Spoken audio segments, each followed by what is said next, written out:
The reporter right before you, Mark Barton, made a great point about how this is not just about FIFA, but this is about other sports leagues. Is there, when you have this much concentrated power in the hands of few, does that then encourage, malpractice like this? Is this just the beginning of what we might see, a wave of corruption probes into other sports and other leagues? Well, we know that there's been corruption in sports for a long time. I mean, it's a high-stakes game. It has a lot to do with a country's self-esteem and how they perform on the highest stage. And certainly, we're very aware as Americans what medal counts look like and what winning trophies looks like. So we're interested in that, and that's something that politicians pay close attention to. So has there been other corruption before? Absolutely. And has there been a history and a pattern of corruption in a variety of sports? Absolutely. People are always looking for an edge.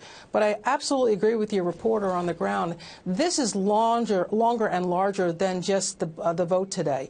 There are going to be some real ramifications for the North American Soccer League, for CONCACAF, and some other organizations that have been associated with these media and marketing companies. Karen, I'm wondering if you could describe what it must be like to be an advertiser or a sponsor of, for example, World Cup soccer. What does that mean?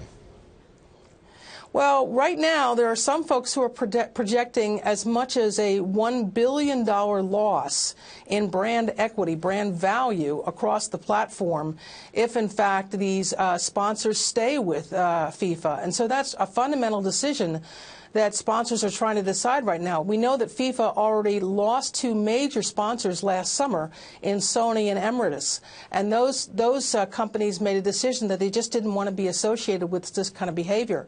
A lot of other sponsors now are taking a good hard look, I'd say even more deeply than possibly some of the sponsors indicated in the NFL and the Ray Rice scandal last September.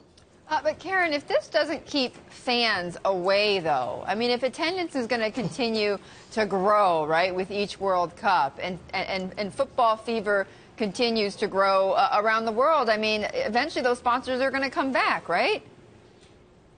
That's the age-old issue. You want to be where the fans are, but the problem is that at what line do you say this is our value structure, and our value structure doesn't match up with their value structure? And sponsors make those kinds of calculations all the time when they're trying to sponsor an individual athlete or sponsoring a team or even an entire world event like the World Cup.